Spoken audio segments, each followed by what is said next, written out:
Just give everyone a couple minutes to get into the webinar, and we'll be starting in about a minute and a half.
We'll give everyone a little bit more time, about 30 seconds, and then we are going to go ahead and get ready and to start.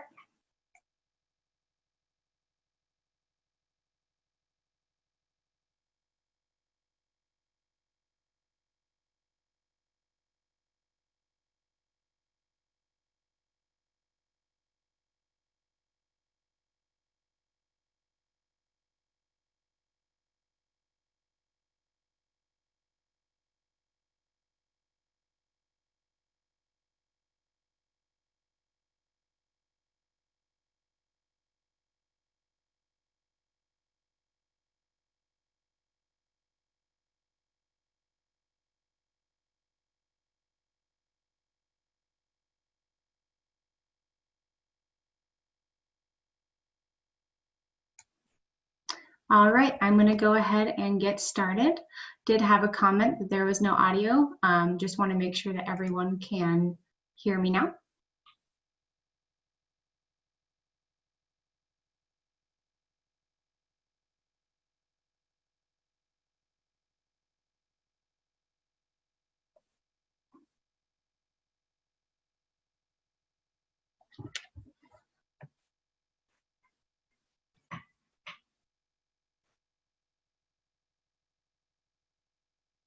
All right, well, I'm going to go ahead and start going through.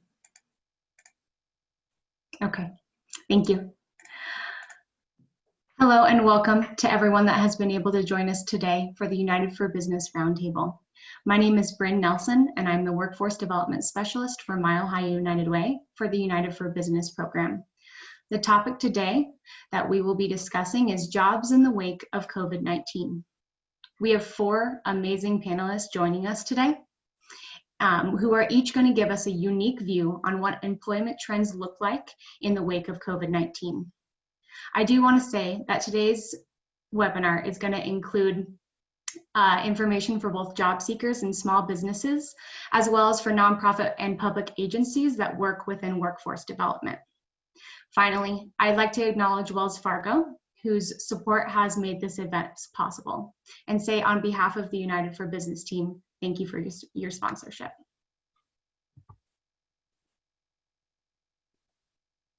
In front of you is the agenda for today's webinar. We will be starting off with an introduction to Mile High United Way, the United for Business program, and our new workforce development initiative. We will then hear from Catherine Keegan from the Colorado Department of Labor and Employment's Office of the Future of Work, who will be presenting on the future of work trends in Colorado. After that, we will learn about the IBM SKILLSBUILD program with Ray Johnson. We will then transition into a work-based learning opportunities for small businesses with Rebecca Post from Adams County Workforce and Business Center. Finally, we will hear from Joanne Esposito from Wells Fargo, who will provide insight on hiring trends specific to one employer and how to get the job in a remote environment. We will end the webinar with a question and answer session for our panelists on the information that they presented today. Please feel free to use the chat function during that portion of the presentation to ask our panelists questions.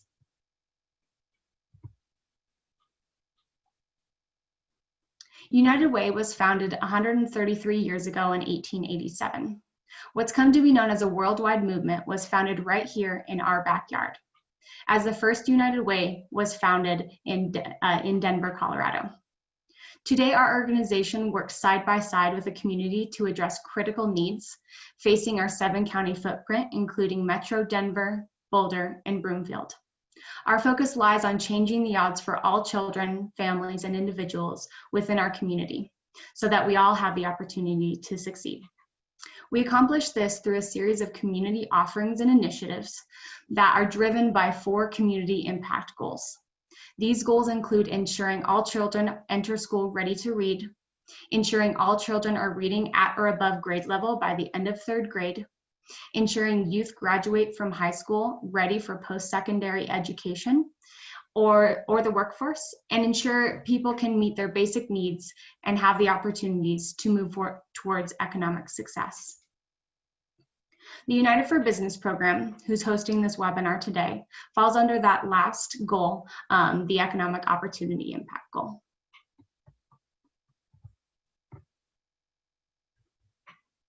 The United for Business program is focused on supporting small businesses. We promote the attraction, retention, and expansion of quality jobs by providing direct services to businesses and startups with a focus on women and minority-owned businesses in under-resourced communities in the Denver metro area. We do this by providing free, one-on-one intensive business consulting services to local micro businesses, small businesses, and startups. We develop pathways to capital, business networks, and skill development opportunities. We also partner skill-based volunteers with business owners and entrepreneurs to address key business challenges. And finally, we match workforce development needs to resources for business owners, employees, and local residents. In terms of workforce development, Mile High United Way is in the process of developing a brand new workforce development strategy. It will focus on workforce needs of small businesses and individuals in our target neighborhoods and complement existing workforce services. We understand that COVID-19 will have a lasting effect on the workforce outcomes within our target communities, so we're in the process of identifying gaps in service and crafting a tailored strategy that fits the needs of the community.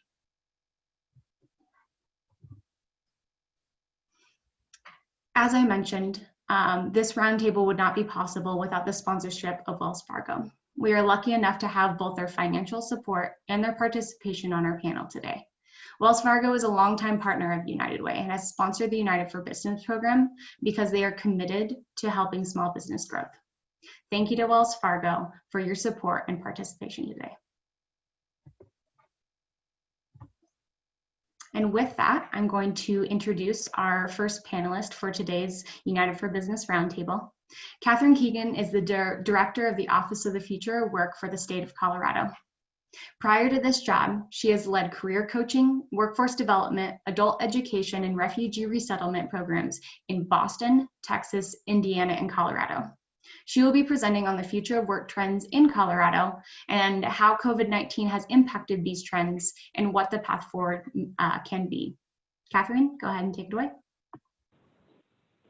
Awesome. Thank you so much, Bryn, and thank you all for joining us today. If you want to go ahead and go to my next slide, I'll jump right in. So my office is relatively new, though I don't know how much longer I can get away with saying that because it's over a year old. It was established through an executive order from Governor Polis in September of 2019. And the office was tasked with really looking at what the future of work means and what the impacts will be in Colorado and how we might think of policy and programs that could create a skilled and resilient workforce that will succeed in the future. And then, so I had about 6 months of identifying different strategies, getting out into the community to talk with different stakeholders, and then COVID hit. And essentially, if you don't listen to any of the rest of my 10 minutes, the main takeaway is that it accelerated every trend we were expecting with the future of work.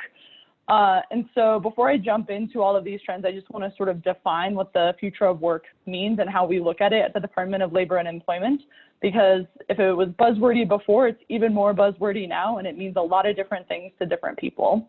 And so the trends I'm going to go through today take 4 forms. First is the impact of globalization and market shifts. And then the third is around technological advances. And then finally, demographic shifts. So when we think about the future of work for the Department of Labor and Employment and across state agencies, we're really thinking about the confluence of these forces and how they're shaping the work we do and how we do it. And so prior to the pandemic, we were paying attention to these trends and seeing how they've shaped the workforce over the last 30 years and even longer. And we expected some trends to take hold and accelerate over the next 5 to 10 years as a result of some of these forces at play together. And as I said, COVID hit and has really accelerated a lot of the trends we were seeing. And so I'm going to briefly go through those. I only have a short time with you all today, but after I'm done speaking, I'll be sure to drop a link in the chat to a really long presentation that has a ton of data and information that you're welcome to pull from.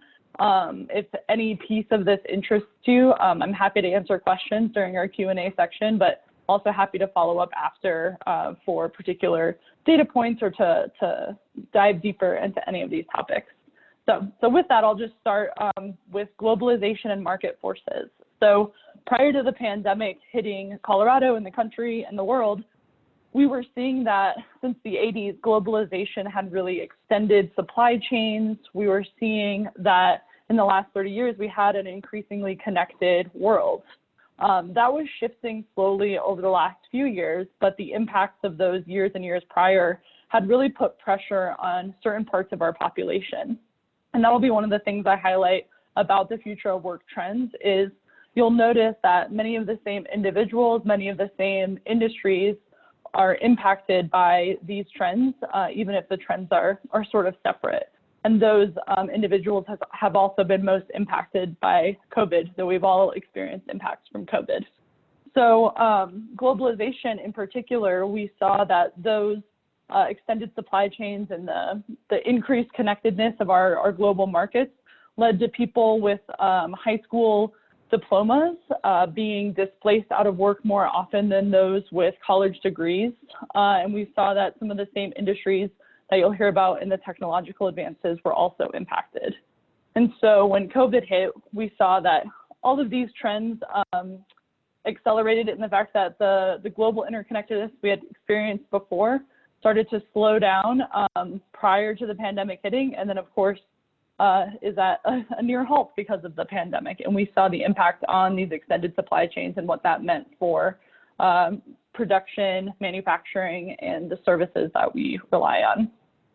Additionally, with the market forces, we've seen the market shift quite a bit as a result of COVID. And what I wanted to emphasize here is that while Colorado prior to the pandemic was experiencing economic success, this success was not felt equally by our rural communities, and it was not felt equally by different parts of our population.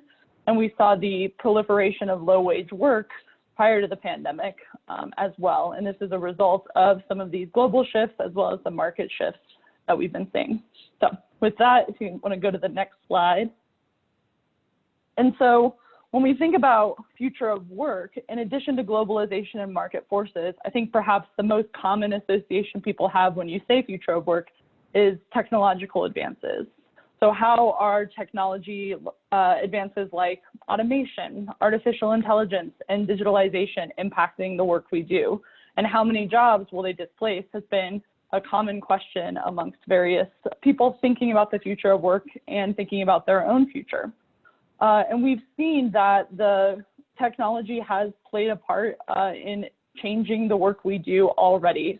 What this slide is showing, the graph over here is showing that the demand for digital skills in job descriptions has increased. And we see that not only is demand increasing for digital skills in general, but there are more requests for medium or high digital skills. And like I said, I put a link in this PowerPoint, and I'll put a link into the chat so you can look at this report. So it provides a taxonomy of these digital skills and how they're playing out in the workforce.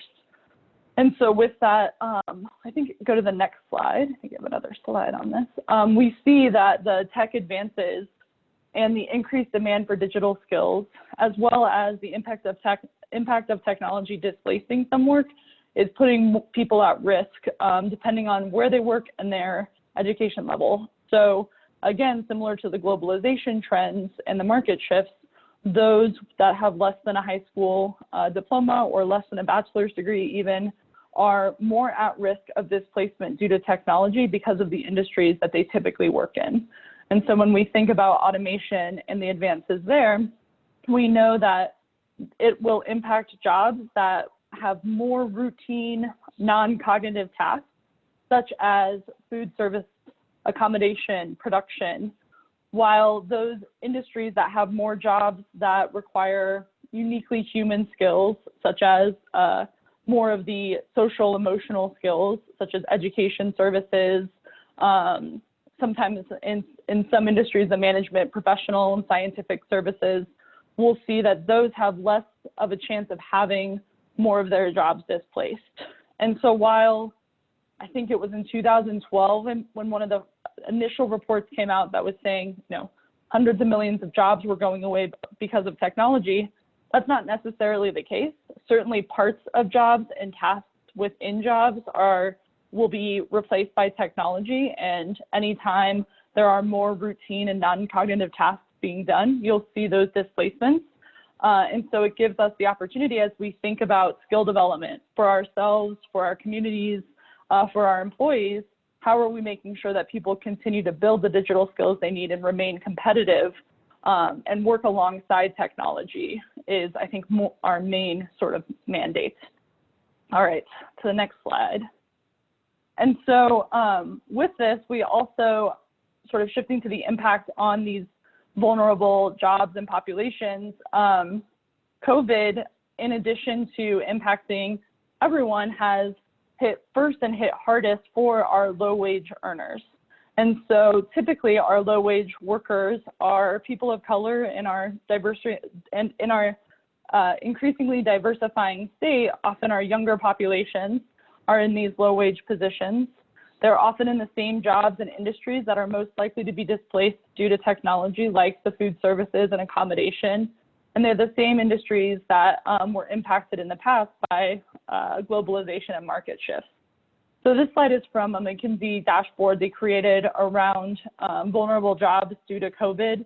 And it just shows that the income, your income and where you were working, your income at the job you had prior to COVID hitting really told us how you were going to fare initially in the pandemic. And in fact, if you look at the recent data, specifically on tracktherecovery.org is one of the main sites I've been going to, we see that high wage and even medium wage earners in Colorado are returning back to their normal levels of employment, while we still have job loss in our low wage workforce of, we're at a negative 14.3% as of the August job numbers. So again, with the future of work, a lot of the trends we were expecting and the people we were expecting these trends to impact are being felt as a result of the pandemic accelerating them. All right, on to the next slide. And so really what it's done with this acceleration is it's exacerbated a lot of the impacts we were expecting to see for our different populations. In Colorado, we have demographic shifts as part of these future of workforces, one of which being that we have a rapidly aging workforce. By 2030, the largest segment of our workforce will be over the age of 50. People are living longer, working longer. And so as we think about who we are hiring, how we're thinking about lifelong learning, it's really critical to think about who makes up our workforce and where we might target skill developments and different strategies around hiring and supporting our older workers. Similarly, as I mentioned, we have a diversifying younger workforce where that is made up of more diverse populations who in the past, over the course of the past 10 years, have primarily been taking more of those low wage and vulnerable jobs. And so as we think of our growing workforce and the dynamics at play, we have an intergenerational, more diverse workforce that needs to think about how we're building those lifelong skill mentality or lifelong learning mentalities and has access to opportunities to continue to build their skills and find good jobs, not just jobs. All right, next slide. And then with the technological advances, I think this is one that we've all felt with COVID as well, as we present virtually and work virtually in many of our jobs. We have a huge portion of the workforce that is not able to work remotely because of the positions they hold in the industries they're working in. And you'll see that the trends for who we're talking about, who is unable to work remotely, is very similar to the trends that we were seeing in the populations we were seeing who were impacted by technological advances and displacements due to globalization. So as we look to think about new economic opportunities in the future, how are we making sure that those people that are not able to work remotely have access to the same opportunities that we're experiencing? With that, we have huge digital inclusion and digital equity issues. So if you want to go back to the slide, thanks. We have huge digital equity issues as people are trying to access remote work, are trying to access benefits and remain safe with the pandemic. We're seeing that digital literacy at all levels is a huge challenge. Access to functional devices that are web enabled is a challenge for learning and working. And then access to actual high-speed internet is another challenge. And so we're seeing those borne out as a result of the pandemic, especially, even though these are trends that, of course, were part of the challenging dynamics of the future of work prior to the pandemic. And so going to my last slide, to end on not such a depressing note, it's very challenging, I think, to talk about the future of work and COVID without seeming doom and gloom. But I think, like many of us on this call recognize, it really is an opportunity as we think about the future we're building and the resilience we need. How can we support individuals who have adapted and remained resilient in the face of these challenges with COVID? How can we help them apply those skills to new opportunities and to better opportunities? How can employers think about how they've invested in their workforce and shifted them to remote work or shifted them to different ways of working to remain safe? How do we apply those and think about investing in our workforce moving forward so that we have a really capable, intergenerational, diverse workforce that is thriving in a variety of opportunities? How can communities come together to think about diversifying their economies, localizing some of their supply chains, and building resilience as a community for whatever comes next? And then, of course, within state government, we're thinking all the time about the lessons we continue to learn as a result of the pandemic and how we might reimagine these services to better meet the needs of individuals who have been most impacted by this crisis.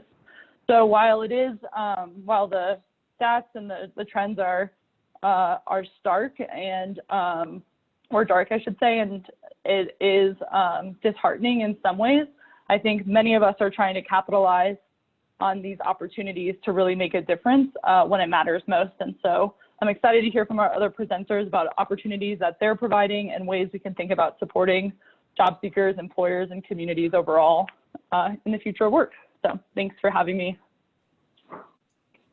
Thank you so much, Catherine. I really appreciate it. It's a lot of good information. I'd like to now introduce our second panelist, Ray Johnson, who is the Corporate Social Responsibility Manager for IBM. He is a leading advocate of K-12 business and education partnerships and who has been involved with numerous education and workforce development initiatives. Some of these include introducing P-TECH schools in Colorado, designing standards-based assessments to measure college and career readiness, the IBM Smarter Cities Challenge, the IBM Mentor PACE program, and most recently, the IBM SKILLSBUILD program, which he will be discussing today. The SKILLSBUILD program is a free offering that connects job seekers with learning and career development opportunities in partnership with selected nonprofits and NGOs across the world. Go ahead and turn it over to you, Ray. Thank you very much, Bryn. Really appreciate this opportunity to share what SKILLSBUILD is all about with this audience, and I think it's going to dovetail nicely to what Catherine just described. She kind of set the stage, if you will, for what we're dealing with today. And as Catherine said, especially in the IT world, there was numerous job openings across the board prior to the pandemic, jobs that couldn't go and be filled. And many of the jobs that maybe don't need a 4-year degree, and in some cases not even a 2-year degree, but yet some post-high school education through certification, badging, skills.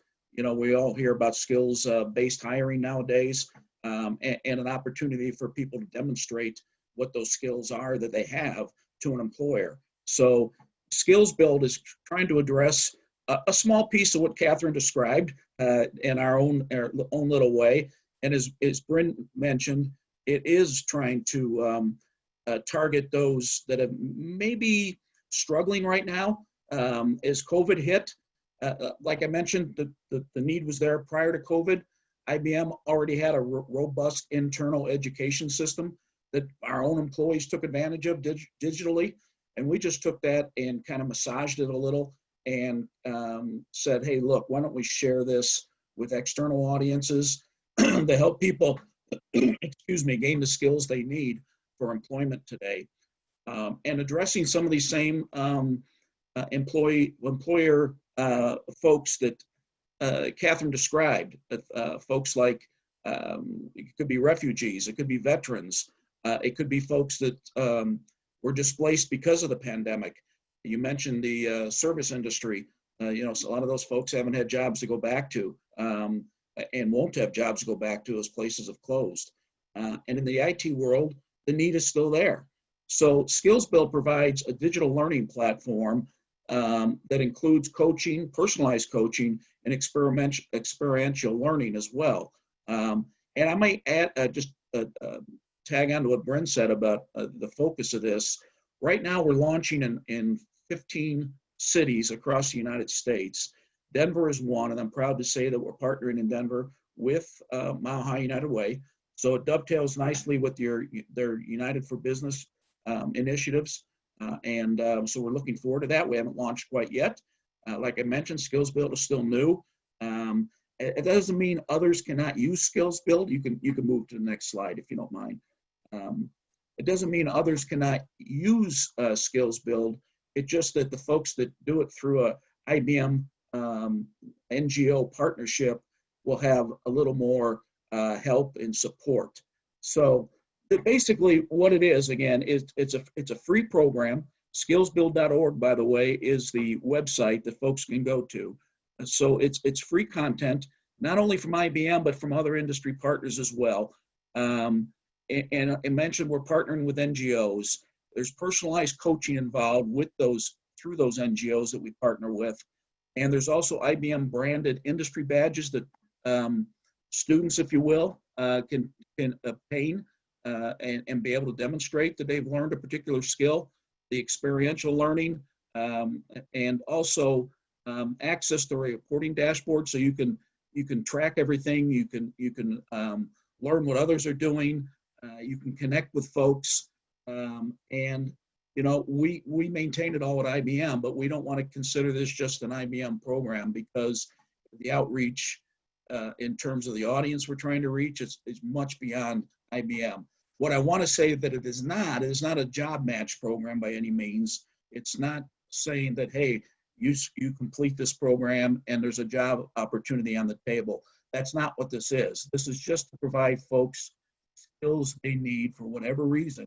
Maybe some already have certain skills, but they feel they need to brush up on certain aspects to make themselves more employable.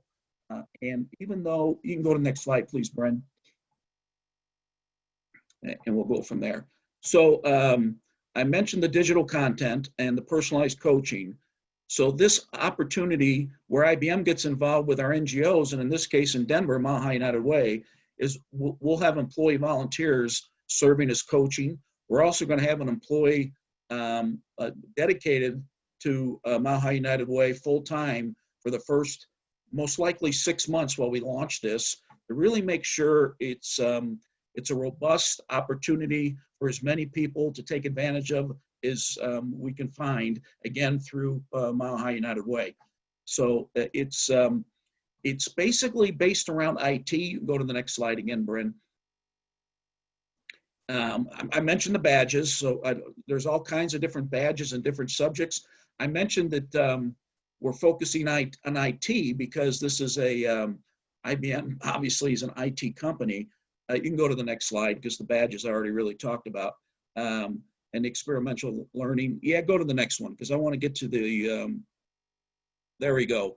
Here's some of the learning paths that are being offered through SKILLSBUILD. Cybersecurity, customer service representative, and web developer. Now those are the first three we started with. And as this is evolving, like I mentioned, it's still really new and we're all learning as we go. There are other opportunities that we've already added to the platform, such as becoming a data analyst or a specialist in AI, which is huge today. There's many, many jobs in all of these professions. But I also want to add that besides the IT career paths that we offer, students, if you will, can go to this site to brush up on other skills as well. Skills that in the K-12 world, when we're teaching kids, we call them essential skills. They used to be soft skills, but you know, teachers don't like that term, and I don't blame them. They're really essential skills that you need to compete in today's workforce. You need to be able to collaborate with each other. I think COVID has really brought that on. Not only collaborate, but now collaborate in different ways, such as what we're doing here today with a virtual meeting. Communication, you know, basic communication skills that people may need for a job that they feel they're not maybe quite adept at, so they need help. Other things like analytical thinking or self-management. You know, some folks may need help in areas of, hey, I'm really good at things. A lot of us are working from home right now. Some of these jobs you may be working from home. How do I self-manage my time, my work, my family, those kinds of things. Motivation is another key thing that people can learn by going to the site. How do I stay motivated? Especially today, you know, we're surrounded by, you know, a lot of negativity and things that aren't necessarily positive going on in the world right now. How do I stay motivated? And maybe I need to brush up on my leadership skills, some things like that as well. And another thing I think we all need to learn more about, and we're really starting to push this with our K-12 students, is curiosity. Just learning more about how others think, how others view things. Because in the workforce, that is essential today. It always has been, but I think it's more in the forefront today than ever before. So I just want to point out that it's just more than IT. Obviously, this is geared towards IT because we're an IT company, and there's a lot of IT jobs out there with IBM and other companies, but folks can use this to brush up on other skills as well. Bryn, could you go to the next slide? Maybe. Yep. So I mentioned that, oh, that's Rebecca's slide, sorry. I guess that was my last slide. So what I want to say is that the folks that take this class or these opportunities, these learning opportunities, are also be able to brush up and get certifications for jobs, get badges for jobs, and then be able to practice, you know, with their coaches, if you will, the IBM volunteers. They can practice, they can sign up for projects that volunteers will be facilitating. And when they're done, by doing this, they'll be able to have skills that they can actually demonstrate. So when we relate it back to skills-based hiring, what do we all need? We need to be able to demonstrate that we have skills, but how, especially if you're learning a new skill, how do you demonstrate that to an employer? And this gives you the opportunity to do just that. So again, it's not supposed to be all things to all people, but we're really hoping to reach out to those that are in need of some support right now. And there's plenty of those out there. And hopefully in some small way, this can help improve their lives. And we're excited to be partnering in Denver, like I mentioned, with Mile High United Way. And you'll hear more about this as we move forward. And Bryn, that's about what I have.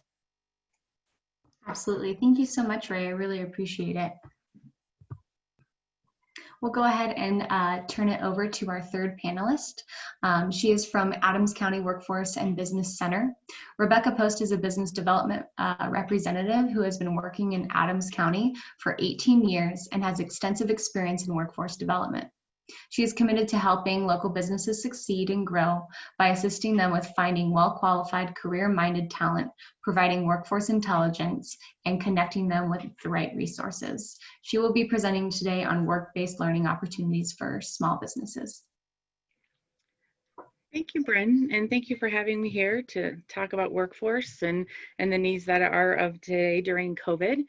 Adams County Workforce and Business Center, our goal is really to connect with businesses to a skilled workforce, whether that is through Connecting Colorado, which is our statewide website that you can post your jobs as an employer through, or you can register as a job seeker to look for employment, or through work-based learning, which is what I'm going to talk about today. So some of the work-based learning that we have are on-the-job training, registered apprenticeships, internship work experiences, and incumbent worker training. We can go to the next slide. So some of the work-based learning is a great opportunity for businesses to offset the costs of bringing on an employee or a work experience. Our on-the-job training program is a great way to do additional training for a new employee. Then we will offset that cost of the training. We reimburse up to 50% of the hourly wages through our Workforce Innovation and Opportunity Act, often called WIOA. We can reimburse up to $5,000 per employee that you hire on, and that will fluctuate depending on the availability of our funds. But this is a great program. So if you were to find a candidate that might be has most of the skill sets, but not quite all of them, and you're willing to train them and bring them on, then we're willing to pay for that training. You make the hiring decisions, you can do the training parameters, we come up with some skill sets, and you hire them on as a permanent employee and train them. This on-the-job training is really a great way, especially if you're hiring for permanent positions. We can go on to the next one. Our work-based, our paid internships, our adult internships is really a planned structured learning work experience for adults. So if somebody, let's say during the COVID, got laid off in an industry that's not currently hiring right now, and they're not quite sure where they want to go, this is a great way to bring someone on into your industry, get them to understand the industry, do a 3-month, 360-hour commitment to show them your program, show them what your business is about, and really give them those skill sets that they might not have or may be needing to move on to a new industry, or just in general skill sets itself. There is no risk to this as far as financial. We cover workers' comp when it comes to internships. We pay for their hourly wages. The only thing we ask is that we identify some training plan that they're going to train on site with you. And it really helps adults who really want to transition into a new career, or just to really have a lack of skill sets that they need, and they need to have that internship to be able to move forward. We can go ahead and go on to the next one. Our youth work experience is really a good opportunity for our young youth in the Metro Denver area. They always look for knowledge. They always want to learn information about industries. A lot of employers talk about the pipeline of their candidates and the future of their workforce. This is a great opportunity for businesses to bring on a youth and talk about career decisions and identify interests with them, and really take that as a learning experience for them for a short period of time. Not only does this help with their interest in an industry or a skill, it also helps support and other resources that will stabilize families. It gives them information about different industries, not only for the youth, but for their parents. And you can certainly create those guidelines as far as what you'd like for job shadowing or pre-apprenticeships, and really take them under your wing and say, this is what you need to survive in the workforce as you move forward into adulthood. Okay, you can go to the next one. Incumbent worker training is really designed for businesses who have employees that are need some skill sets to move forward. So they may have some skill sets that will warrant them to get promoted into another position. It will pay for either classroom or on-the-job training for those employees that are already employed within the business. They must be employed, and they have to have a specific training track and an end goal to where they want to be after the end of that training. It also helps employers with the succession plan, as far as if you're bringing on someone that you want to bring on new into a new position, but you need to move another person into an upper position, then we can help pay for that incumbent worker to move up so you can bring that new employee in. And all the training is paid through the Workforce and Business Center. We offset those costs. A lot of the work-based learning that we have is available to employers. There is no cost. We either offset the cost of a permanent employee or we offset the cost of temporary training. It is really a great way to gain new employees, bring people on, give back to the community, get them to learn some new skill sets, and really work with the people that need the help. But Adams County, we're here. We have a lot of offers for businesses. We can help you in any way possible, especially during this time when employers need assistance the most. But I'm happy to talk with anyone too, or answer any questions at the end. And there's our contact information. WBC is our workforce business main number. Employers can reach us out at the 720-523-6890 or the email address below. This contact information is going to be displayed a little bit later on as well. So you'll have plenty of time to jot that down if you want to connect with Adams County. I will thank you so much, Rebecca. I'm going to go ahead and go on to our last panelist. So Joanna Esposito is a recruiting consultant for Wells Fargo and has over 15 years of recruiting experience among corporate, temporary agency, and on-site settings, staffing various positions ranging from sales, management, finance, accounting, administrative, and light industrial. Her expertise is in full cycle recruiting, direct sourcing, relationship development and consulting, social media networking, employment, branding, interview coaching, and resume writing. Joanne joined Wells Fargo in 2016 and is a native Californian who resides in San Diego, California. Today, she will be presenting on getting the job in a remote environment. I'll go ahead and turn it over to you, Joanne. Thank you so much, Brian, and thank you everyone who have joined us today. The other panelists presented such great content and insightful information. The information I'll be presenting today is geared towards our job seekers, but I hope what I share adds value for everyone today. As Brian mentioned, I'm representing Wells Fargo, and we're a community-based financial services company serving consumers and businesses within several locations in the US and around the globe. We employ over 260,000 team members and serve 1 in 3 households. Our expectations and vision encompass what's doing right and doing it well. So COVID has brought on several challenges for all businesses, large and especially small. The health and safety of our employees and our customers has been our top priority, and Wells Fargo worked to prevent the spread of COVID. And I'm proud to say that we were ranked #1 by the global research firm Ipsos among banks for health and safety signage, as well as cleanliness. COVID has caused us really all to pivot in so many numerous ways and times. And some of the adjustments that Wells Fargo experienced included our approach to staffing our business and our talent acquisition process. To name a few, specifically with branch banking, which is the line of business that I support, we had to determine which branch lobbies could remain open, which required assisting customers by appointment only, and which branches temporarily for lack of a feasible approach to social distancing.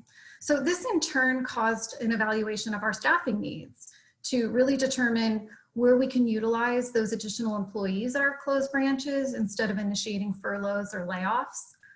We reassessed our FTE plans for our branches, and we had to define processes to manage employees who may have been exposed to COVID outside of work. Moreover, we quickly implemented phone interviews rather than face-to-face to limit social interactions, and we had to adjust our background check processes for fingerprinting, just to name a few. Bryn, let's move on to slide 4. So as you can imagine, we had to, in this pandemic, limit job opportunities for which we were able to hire. It took time for us to fully assess the ongoing and ever-changing needs of COVID to staff our business properly and overcome the challenges. But I'm happy to say that we are starting to post positions again as a result of this thorough assessment. And these are some of the opportunities that you'll start to see available on our Wells Fargo job site. And again, I really only cover branch banking.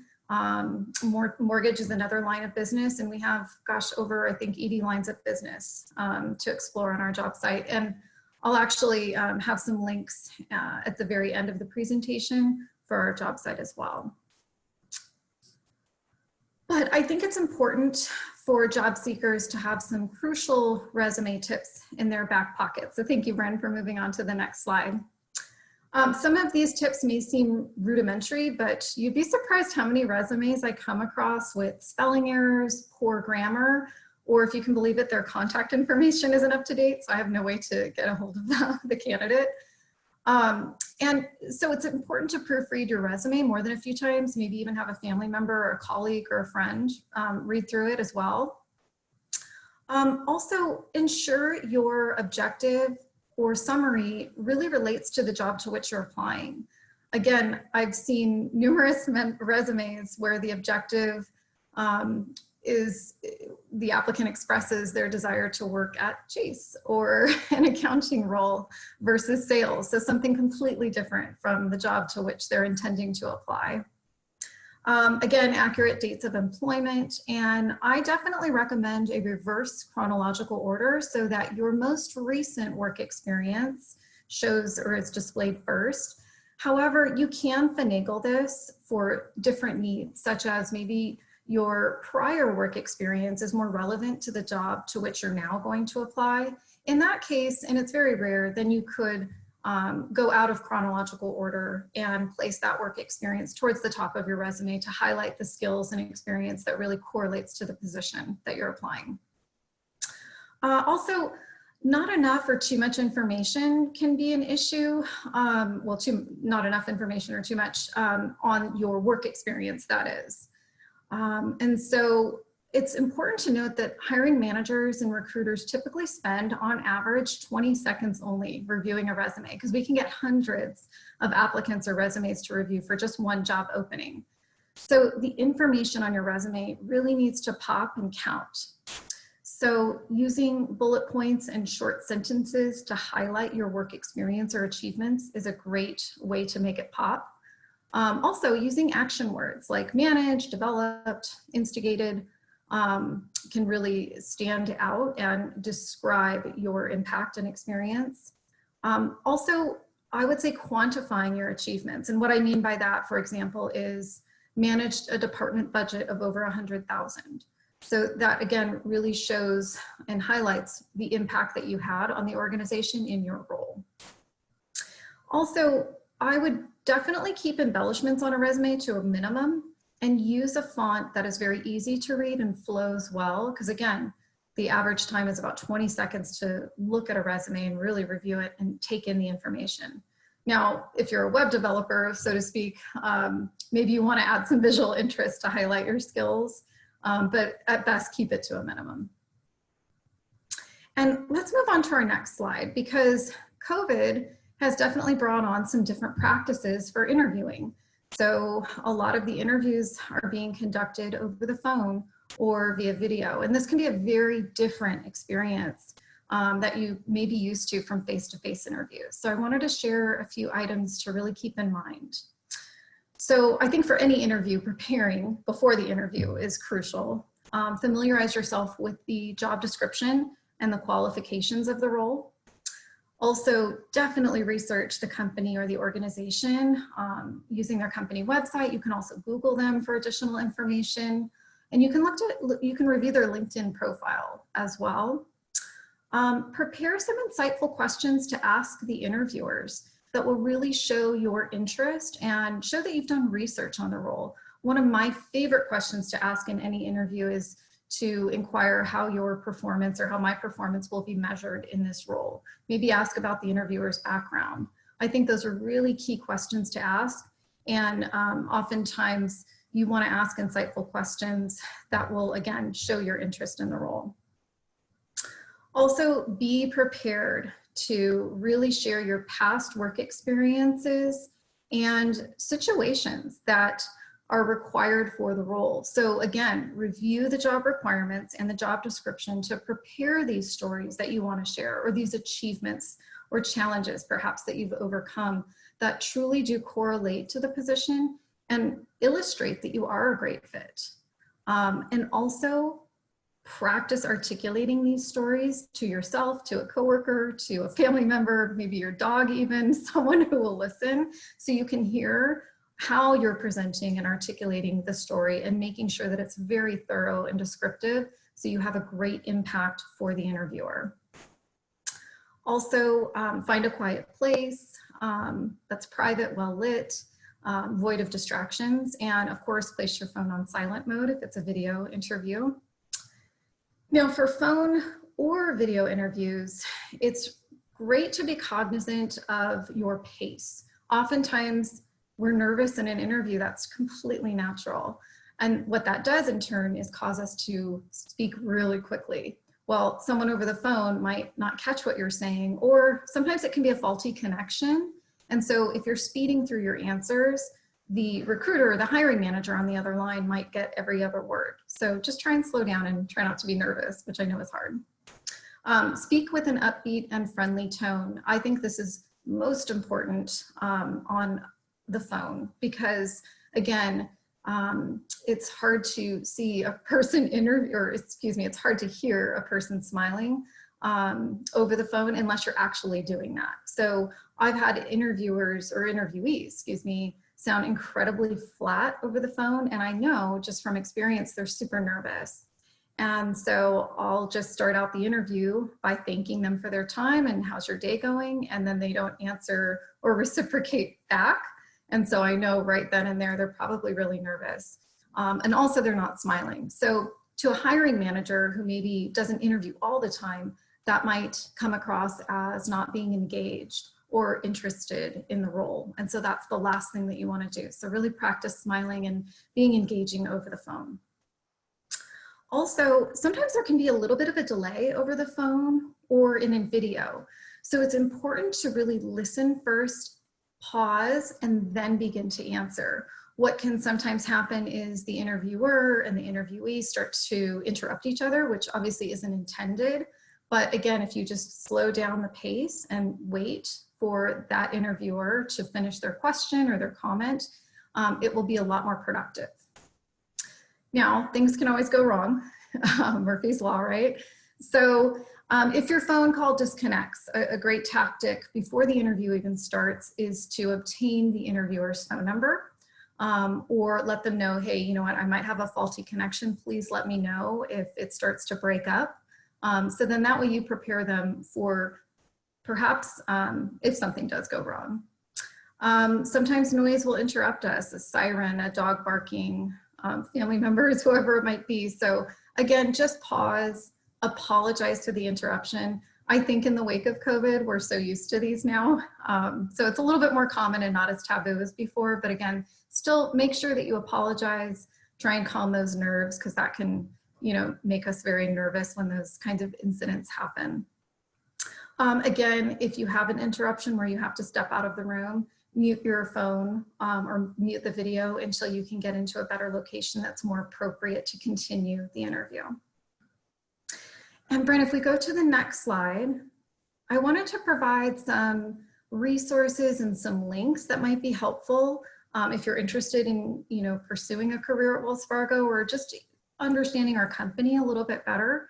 Also, LinkedIn is a great resource for you to really network and build your, just build a case for recruiters to reach out to you. So the more you connect with others, it's like an algorithm, like any social media.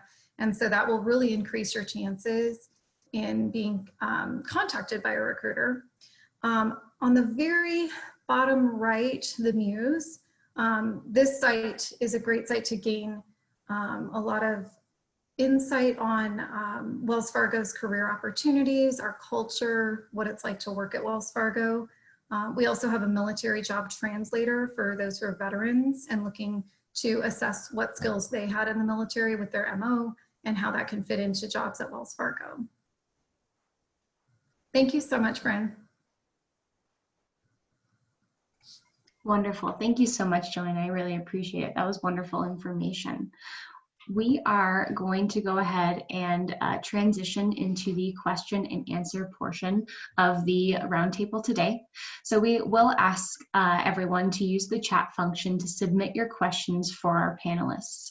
I will be looking at the chat function and relaying it to our panelists, but I can start off with a question of my own for each of our panelists or whoever just wants to jump in. So generally, what advice do you have for job seekers or employers, or I guess just job seekers, looking to switch career paths or industries as a result of COVID-19? Maybe they've lost their job and looking somewhere else. If it's okay, I'd love to start out, Bryn. Is that okay? Yeah, absolutely. I think one of the best things that you can do, especially if you're exploring a new career path or industry, is to again, use LinkedIn or use your network to ask for an informational interview or just a conversation, like 10 to 15 minute conversation with those in the industry. So you can really assess and assert if this is the right career path for you, because oftentimes we don't know until we're in that career path. And I think those who are in those types of roles or the industry can really provide some great insight. And then again, when you're building your resume, once you've determined, okay, I really do want to move forward and try and break into this industry, again, assess your skills, assess your work experience, and really highlight those, I guess, the achievements or challenges that you've overcome or work experience that absolutely correlates to that industry. I typically have about, I don't know, 5 to 10 versions of my resume if I'm applying to different jobs, because I cater my resume to each job. So I definitely have a system of how I save it so I can stay organized in my files and having that many different copies or versions of my resume. Bryn, I think that's a wonderful question. And just to dovetail off what Joanne just said, I think it's important to, just try to learn as much as possible as to what's out there, because jobs are changing so much today that, what some people were hired to do 5 years ago, their job's already gone away and they've moved on to something else.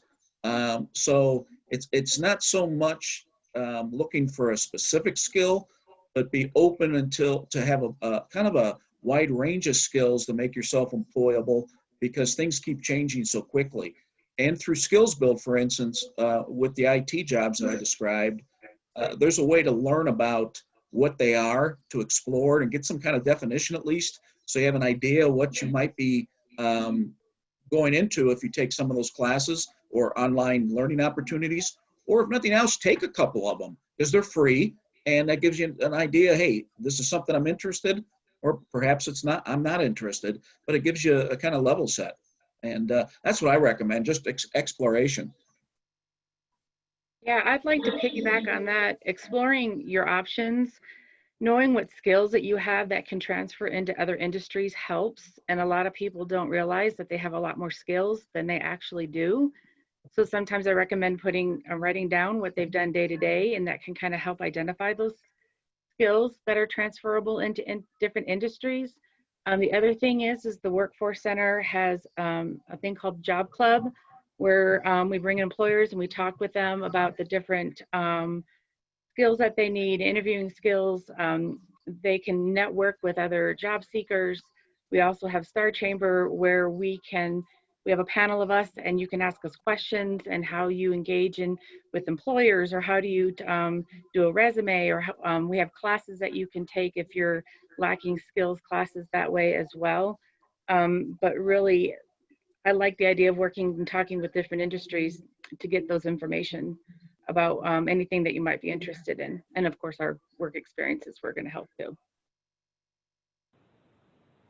I'll just be very brief because I agree with what everyone said, and wanted to also promote your local workforce center.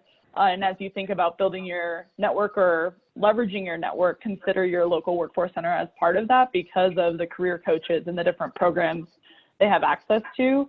I am going to drop a link into the chat for a virtual job shadow as well, to everyone's point about not necessarily knowing what you want to do, not focusing in on one specific job, but exploring. With the Department of Labor and Employment, if you go through that link or through Connecting Colorado to use virtual job shadow, you can get it for free versus having to pay, and you can see what a day in the life of many different types of jobs looks like. So I always think that's an interesting resource to help expand your horizon to think differently about what you might like to do. And Bryn, let me just interject here too. This is something everybody has to get the mindset, even if you have a job today, because they're changing so fast. You have to be, today it's lifelong learning. It's, so whether you have a job or not, you need to be enhancing your skills continually. Absolutely, I completely agree. Thank you so much. I appreciate all your answers on that. I do want to clarify. I said we actually am going to have everyone use the question and answer function instead to submit those questions. I said chat earlier, but the question and answer portion is where you would submit those questions for our panelists. So wanted to clarify that. I do have another question specifically for Rebecca. I wanted to know, what, in your opinion, are the benefits for both job seekers and for small business owners or business owners in terms of work-based learning? So what do each of those people get out of that, I guess? Well, I think for businesses, they gain people in their office. They have somebody that can come in and take on some of the skill sets that they're training and really help them in the office, help them with what they're needing, and in turn, the job seeker is gaining those skill sets. So if you have someone, for example, like in QuickBooks or accounting, and they have some skill sets, but they don't have all the skill sets, you can bring somebody on and train them, and then you have that person being trained to what you would like them to be trained on. I think it helps, especially for small businesses, if they are willing to take someone on and mentor somebody, then we pay offset the costs of that. So there's no out of pocket and there's no really out of risk. We pay the workers' comp too. So the benefit to the business is really bringing someone on and mentoring them. And then maybe, you never know, at the end, if they end up being somebody that works out well, they could potentially hire them on permanently, and you've done the training that's already been covered by the workforce centers. As far as job seekers go, it's a great opportunity to learn the industry. If it's an internship, they can go in and learn that industry, and maybe it might not be a good fit for them, and they can go on and be done with their internship, but they'll still gain valuable skills that they have throughout that internship or that work experience. And so the goal is to really be a win-win for both the job seeker and the employer. And if they're interested in internships, they can reach out to the Workforce Center. They can reach out to me if for a business, if they want to take on internships.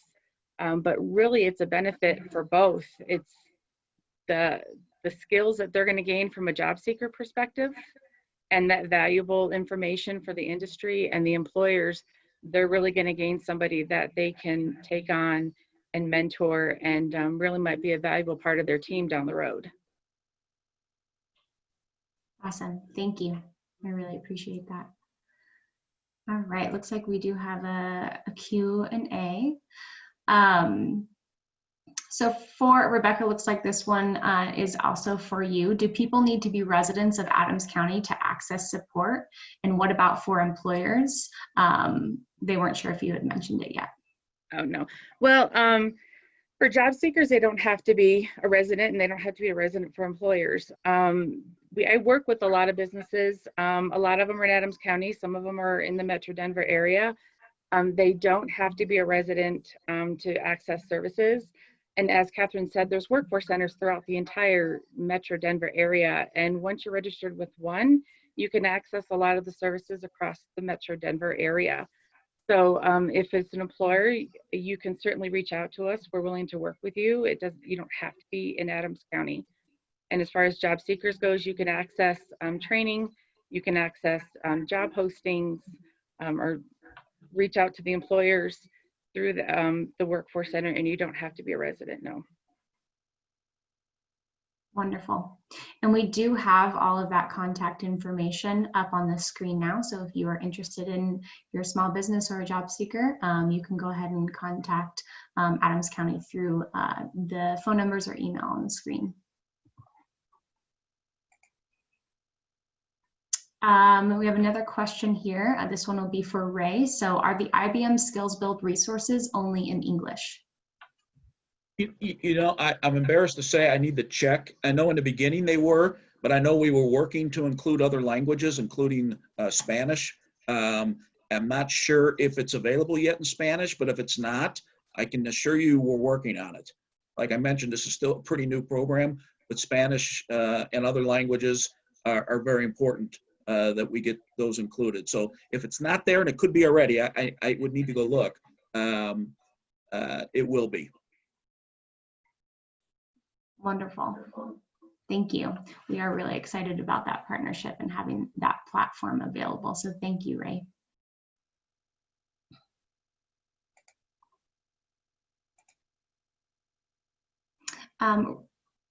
Ray, I do have another question for you. So what are some of the most common badges that people are accessing through the SKILLSBUILD program? What are the kind of the go-tos? Yeah, they really kind of dovetail to the career choice. For instance, AI, there's basic foundational learning badges in AI. And as people evolve, there's more, if you will, elevated badges as well. But they really center around the subjects I talked about, like web developing, our developer, customer service reps, data badges. And they're really a way that once you earn this badge, because you know obviously you have to go through a process and take a badge course, if you will, to earn the badge.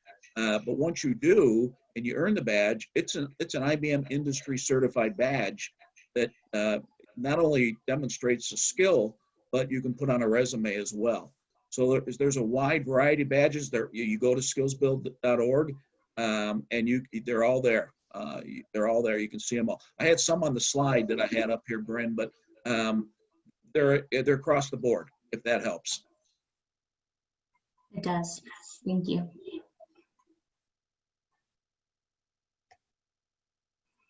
And Catherine, I did want to ask you, there was you were talking about the digital skills and how those are becoming more important in the wake of COVID-19. And can you give an example of maybe some of those digital skills that employers are going to be looking for, so job seekers can start to find places to enhance those skills?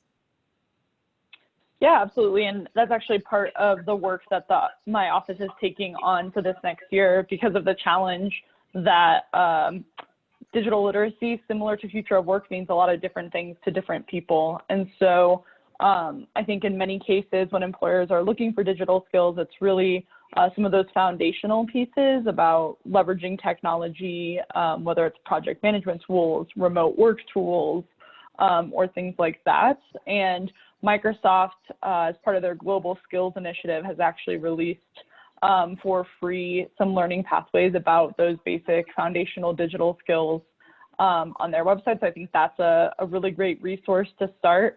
And then beyond that, it sort of depends on the industry you're looking to go into, and looking at those job descriptions and requirements.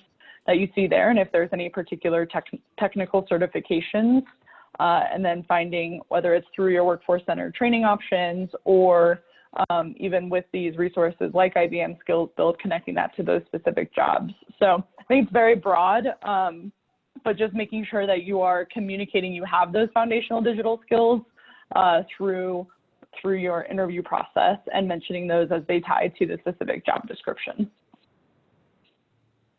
Hey, Bryn, if I may just piggyback off as to what I just said about these badges. I want to make sure everybody understands also that there's badges under the essential skills category too. You know, so, and I know Catherine just kind of alluded to those. So we have them under a category called working in a digital world. So a professional development badge, or one just with the essential skills. It says you have these essential skills. So another way to demonstrate to employer that you have the skill they're looking for. Wonderful, thank you.